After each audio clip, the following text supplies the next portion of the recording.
percebam, então, o que passa a funcionar como lei, tá certo? É a vontade do grupo de pressão mais forte. O grupo de pressão que faça mais barulho, automaticamente aquilo é considerado como verdade. Note bem, isso não é apenas um efeito prático, isso está totalmente codificado no Wittgenstein e no Richard Rorty. Richard Rorty, então, dirá que não há nenhum critério de julgamento de verdade objetiva em nenhum caso. Somente o que existe é a persuasão. Então, aquele que conseguir persuadir mais pessoas ganhou. E isto vale que a definição dele de verdade é o seguinte: é a afirmação que for persuasiva para o maior número e que, portanto, adquira mais poder na sociedade. Tá certo? Então, em que sentido nós poderíamos chamar isso de justiça? E note bem que isto tem uma influência hoje na área do direito, na educação, na psicologia, na política, mas começou discretamente. Começa muito discretamente no momento em que os filósofos começam a raciocinar a partir dos pressupostos do Ferdinand de Saussure, da arbitrariedade do signo, né, e considerar sempre a linguagem como um sistema. Se a linguagem como é um sistema, então ela é uma coisa em si, ela pode ser estudada em si mesma e não tem nenhuma referência ao mundo exterior. Tá certo? Então, a linguagem passa a ser uma coleção de palavras, uma coleção de signos que está no dicionário e um conjunto de regras. Tá certo? É claro que uma linguagem assim concebida, ela não poderia funcionar nem por um segundo. É isso? Mas nós temos que lembrar aquilo que dizia o maior dos neoescolásticos, que é André Marx. André Marx dizia que os conceitos científicos não são conceitos primários, não são conceitos extraídos diretamente da experiência. São elaborações altamente complexas que correspondem, na maior parte dos casos, a objetos meramente potenciais, a objetos virtuais. Tá certo? Mas, se estes objetos virtuais passam a ser tomados como a única realidade admissível, tá certo? Então, a conclusão é essa. A linguagem, então, já não é aquela linguagem que nós falamos, mas aquela que o Ferdinand de Saussure definiu como um sistema. Tá certo? E eu digo, seria impossível você entrar no armazém e comprar um salame baseado na língua do Saussure. Porque na língua do Saussure as palavras não designam coisas, designam apenas diferenças. Tá certo? Então, você pede um salame, o sujeito não te entrega um salame, ele apenas te entrega a diferença entre o salame e tudo mais que tem no armazém. Então, você leva, né, uma lata de sardinhas negativa, um quilo de feijão negativo, né, um saco de arroz negativo, tá certo? Uma batata negativa, e isso passa a ser o seu salame. Tá certo? E você vai ter que comer isso. Quer dizer, é uma coisa obviamente risível. Né? A respeito do Saussure, eu até recomendo o livro do Malcolm Bradbury, que se chama Mensonge, né, que é a vida e obras do filósofo francês Henri Mensonge, tá certo? Que jamais publicou uma só linha, jamais foi visto em parte alguma, tá certo? Mas nós o conhecemos pela diferença entre ele e outros filósofos. Então, é uma paródia do Fernando Saussure. Você lê o Mensonge, você nunca mais consegue levar uma linha do Fernando Saussure a sério, tá certo? E, no entanto, nós estamos sofrendo hoje consequências que começaram com esse curso de Ferdinand de Saussure, que, aliás, é um livro que também não existe. O livro nunca foi escrito. O livro foi recomposto a partir de várias notas tomadas por vários alunos, que são, inclusive, incoerentes entre si. Então, ao que diz o Bradbury, o livro é, de certo modo, um exemplo da teoria do Saussure, porque ele também não existe. Ele só existe como diferença entre ele e outros livros. Baseado nisso, ele escreve A Vida e Obras de Henri Mensonge, e aparece até uma fotografia do Henri Mensonge, que é um careca visto de costas. Tá certo? E isso é tudo o que se sabe dele. Né? Então, esse livro do Bradbury, eu acho isso uma verdadeira obra-prima. É uma pena que não esteja traduzido em português. É um livro pequeno, tem umas 90 páginas, mas vale a pena. Veja, a partir, vamos dizer, desta base, quer dizer, esta era a atmosfera filosófica na Europa, digamos, entre os anos 10, 20, 30, era isso que estava acontecendo dentro deste ambiente. Claro, existem outros ambientes filosóficos, onde outras coisas completamente diferentes estavam sendo discutidas, porém, o establishment universitário francês, ele tem essa capacidade de selecionar o que ele quer e o resto, para ele não conta. Né? Vocês viram que foi no ano de 1980, creio que 87, né?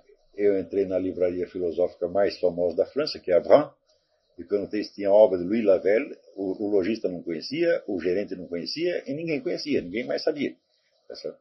Então, um dos maiores filósofos franceses dessa época, 30, 40, desapareceu completamente.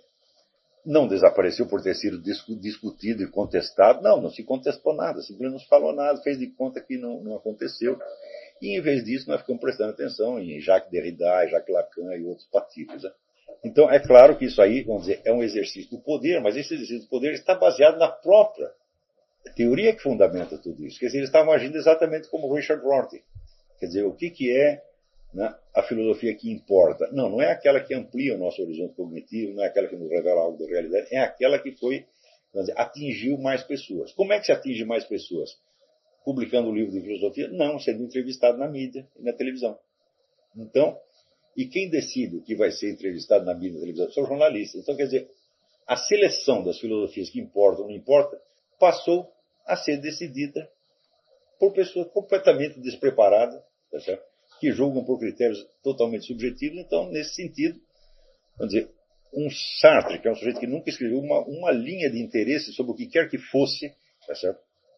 Passa a ocupar um espaço 1 bilhão de vezes maior do que Louis Lavelle, que é um homem que em cada página está te abrindo continentes inteiros. Tá certo?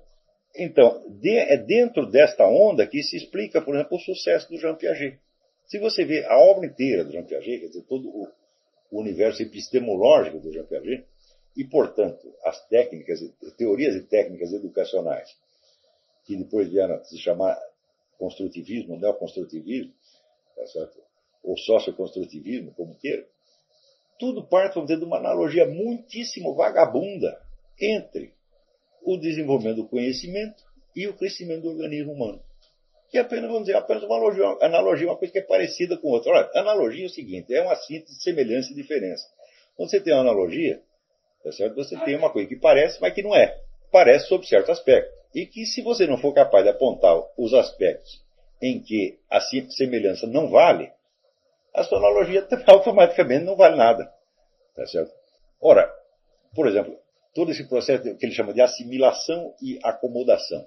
Né? Eu digo, bom, eu não digo que assimilação e acomodação não aconteçam, mas quem diz que isto é o processo de aprendizado? Né? E, além disso, assimilação e acomodação a quê? Então, tudo que o Jean Piaget escreve sobre educação, sobre o processo de aprendizado, é baseado na hipótese que aqui existe um sujeito, que seria a criança, e do outro lado existe um objeto.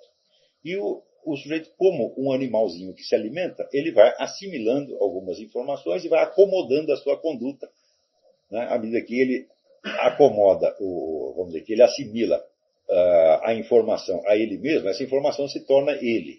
E na medida em que ele se acomoda ao ambiente externo, então ele se torna parte do ambiente externo. E isso é tudo. Ora, mas o que exatamente nós aprendemos? Você vê que antes de uma criança poder ter qualquer relação ativa com o mundo exterior, ela absorve informações que vêm da sua mãe e do seu pai, meu Deus do céu. A mãe e o pai começam a falar com eles, a mãe começa a falar com o bichinho, enquanto ele está na barriga ainda. Então, a fonte da informação não é o mundo, é uma outra pessoa humana. E é através dessa pessoa humana que ele vai, aos poucos, aprender a se relacionar diretamente com o mundo exterior, que no começo nem mesmo existe para ele. Então, vamos dizer, essa é a função do mediador, que é aquela ressaltada pelo Robin Feuerstein, e que no mundo piagetiano simplesmente não existe. Não existe o mediador, não existe o professor, tem só aqui um cérebro, um par de olhos, né, assimilando o mundo e se acomodando a ele. É claro que é um modelo inventado. E tudo o que ele estuda é a respeito desse modelo inventado. E qual é o interesse que o sujeito tem, vamos dizer, pela criança real no processo de aprendizado real? Nenhum. Ele inventa um modelo de criança e estuda isso. E isso deve funcionar. Isso quer dizer que o construtivismo, ele também nasce por maneira construtiva. Presta atenção, não é por observação da realidade. É por uma construção de um modelo hipotético. E daí tudo é decidido a partir desse modelo hipotético. Quando a coisa se constitui num sistema altamente complexo, né, ocupa todo o espaço e já não há mais como você voltar, vamos dizer, à experiência simples e direta, onde havia um sujeito real no processo de aprendizado real. Então daí acabou. Naturalmente, então, o construtivismo se autoconstrói. Com base no construtivismo se constrói o quê? Uma rede de reprodução daquilo em escala mundial, tá certo? Financiada bilionariamente por entidades que estão interessadas nisso, vamos dizer, por discípulos ou imitadores de Jean Piaget. Tá certo? E a hora que a coisa está montada, bicho, fica muito difícil você destruir. Por quê? Porque a discussão científica já não interessa mais. No começo, talvez desse para contestar isso cientificamente. Mas depois que a coisa virou um sistema de poder organizado, agora você provar cientificamente que está errado, isso é a mesma coisa que você, né, provar para um ladrão que o roubo está em desacordo com o Código Penal. Isso não vai fazer ele parar de roubar. Né? Quer dizer, um sujeito está lá batendo em você e você dizendo, não, isso aí é crime de agressão, está proibido pelo Código Penal. Ele vai parar de bater em você por causa disso? Então, a discussão científica ela se torna uma coisa extemporânea e absolutamente impotente para atingir o coração da coisa.